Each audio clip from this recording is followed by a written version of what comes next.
सबसे पहले तो सुलेखा जी, आपका हमारे कार्यक्रम में बहुत बहुत स्वागत है। Thank you sir.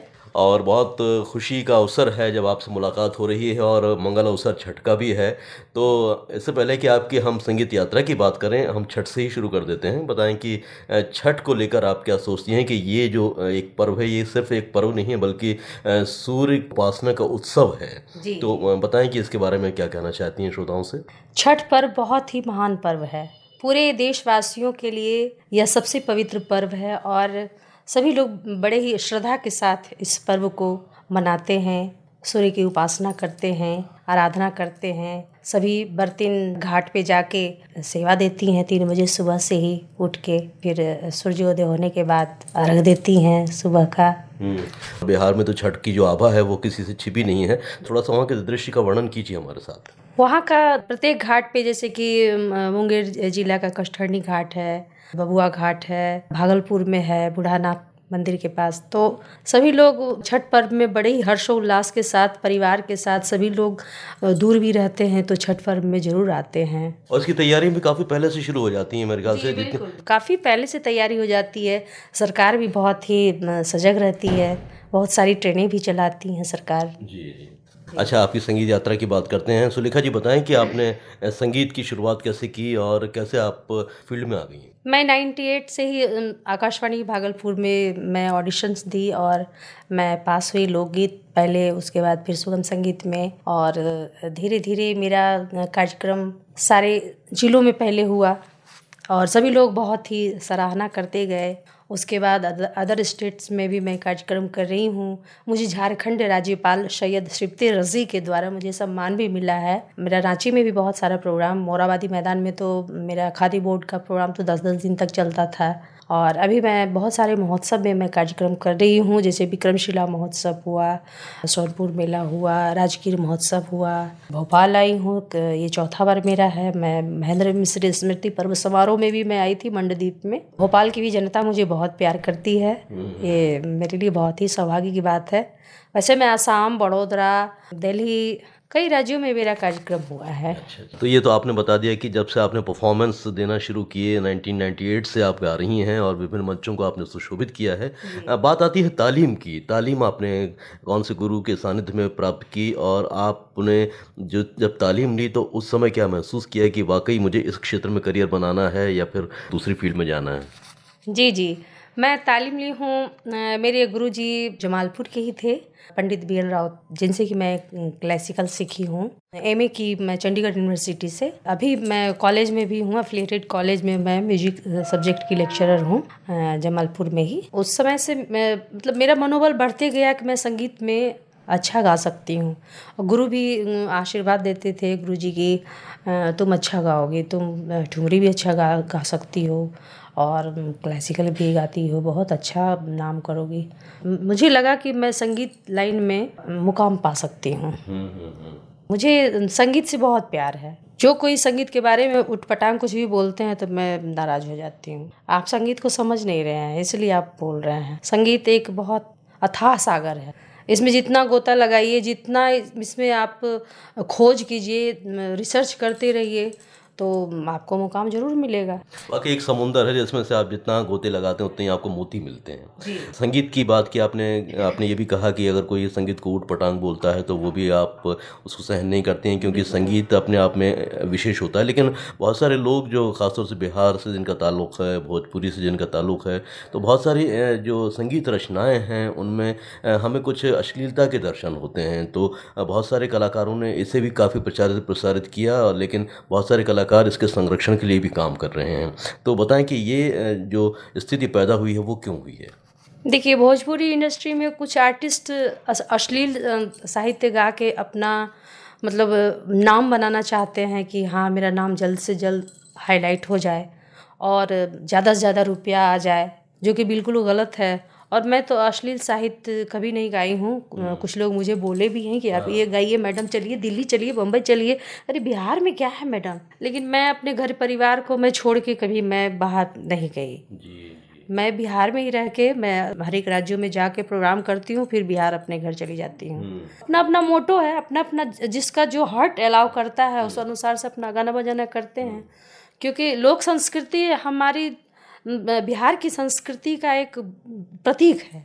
और इसको यदि छोड़ देते हैं, छोड़ के आप ट्रैक चेंज कर देते हैं कोई भी आर्टिस्ट, बहुत ही मतलब गलत है ये। मतलब उसको हम सस्ती लोकप्रियता कह सकते हैं, जो कि कुछ क्षणों की होती हाँ, है, उसके बिल्कुल। बाद व्यक्ति को वापस अपने जड़ों से ही जुड़ना होता है। जी बिल्कुल, वापस तो आपको जड़ से ही जुड़ना पड़ेगा, क्योंकि हमारे बिहार में बहुत बड़े बड़े राइटर हुए, भिखारी ठाकुर जी हुए, महेंद्र मिश्र जी हुए, बाबू रघुवीर नारायण सिंह जी हुए। इन रचनाओं को लोग अब भूलते जा रहे हैं।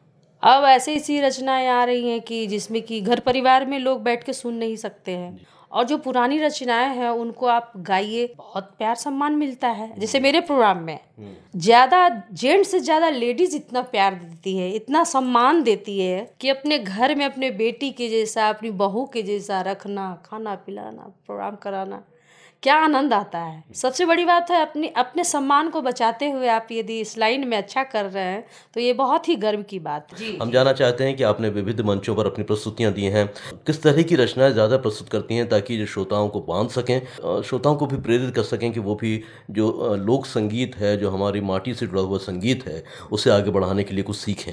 जी, मैं ज़्यादा भिखारी ठाकुर जी की रचना, महेंद्र मिश्र जी की रचना, अंगिका, भोजपुरी, मगही। बहुत सारी यादें हमारे साथ जुड़ जाती हैं जब हम अलग अलग मंचों पर जाते हैं। कोई ख़ास याद आप की जो जुड़ी हो हमारे श्रोताओं को बताएं।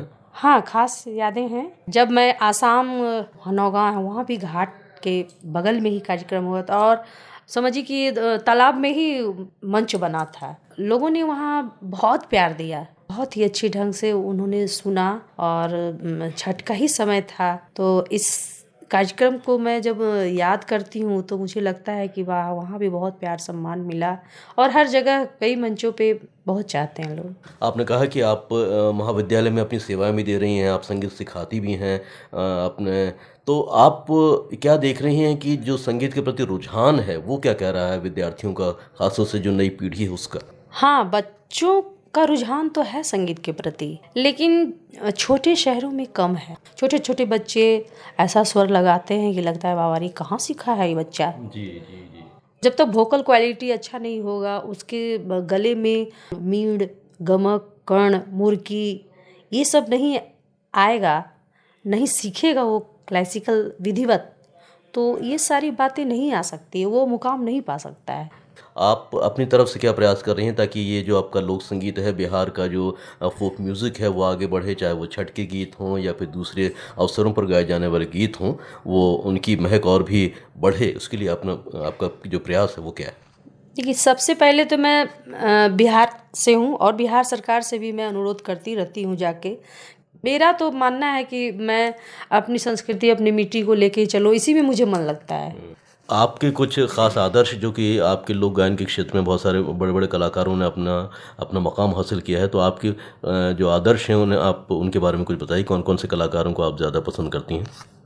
सबसे पहले तो मैं पद्मश्री शारदा सिन्हा जी को ही मैं कहूँगी कि उनका बहुत बड़ा योगदान है और बहुत ही सुंदर सुंदर साहित्य वो गाई हैं। और उसके बाद भरत शर्मा व्यास जी भी हैं और मालिनी अवस्थी जी भी हैं। ये लोग अपनी संस्कृति को बचाई हुई हैं, तो बहुत ही अच्छा लगता है। मैं प्रेरणा स्रोत भी हैं, मैं भी उन्हें सुनती हूँ। इतने वर्षों में आपकी जो संगीत यात्रा है, आपके विविध कैसेट्स और सीडीज़ वगैरह भी आपने निकाले हैं, उसके बारे में कुछ बताइए। जी जी हाँ, उस समय तो टेप रिकॉर्डर चलता था। मैं सबसे पहले मैं शिव के बरतिया पटना में मैं पीजी सुपर साउंड में मैं रिकॉर्ड करवाई, तो अच्छा चला। फिर एक विवाह गीत का छोटे दुल्हा, तो वो कैसेट मेरा निकला टेप रिकॉर्डर वाला। उसके बाद फिर सीडी का ज़माना आया। हाँ, टेप रिकॉर्डर का एक और था, बाबा दुआरिया धक्कम धक्का। यहाँ पराग फिल्म में मैं पटना में रिकॉर्डिंग हुई, सीडी और ऑडियो दोनों निकला। वो था गौरी है भंगिया गीला करा, तो गौरी है भंगिया गीला करा, ये कैसेट बहुत चला मेरा। तो सुलेखा जी, आपसे बातचीत करके हमें बहुत अच्छा लगा, लेकिन अब बातचीत हमारी तब खत्म होगी जब आप कुछ सुना देंगे हमारे श्रोताओं को। तो इस बातचीत के माध्यम से कौन सी रचना आपको याद आ रही है जो आप सुनाना चाहती हैं हमें? जी जी, मैं सुना रही हूँ, रूपक ताल में है। जी।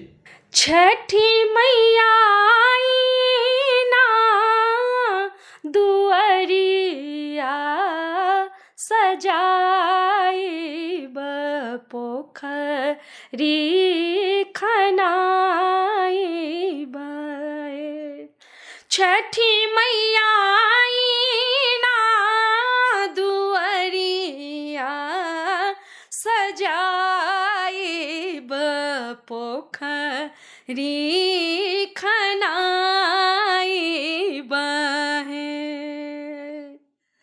नारियल के लबा कसरबा चढ़ाइब। नारियल के लबा कसरबा चढ़ाइब। छठी मैया गैया के दूध बढ़ाइब। अर्घ दिलाइब है। छठी मैया गैया के दूध बढ़ाइब। अर्घ दिलाइब है। छठी मैया आईना दुअरिया सजाइब पोखरी खनाइब है। क्या बात है, क्या बात है। बहुत ही मीठा आपने छठ गीत सुनाया और हमारे सुनने वालों को भी आनंद मिलेगा, ये हम ऐसा उम्मीद करते हैं। लेकिन हम एक गुजारिश और करना चाहते हैं कि एक रचना और कोई सुना दें ताकि इस हमारे बातचीत का आनंद और भी बढ़ जाए। जी जी। केलवा के पात पर उगेलन सूरज मल झाके झूके।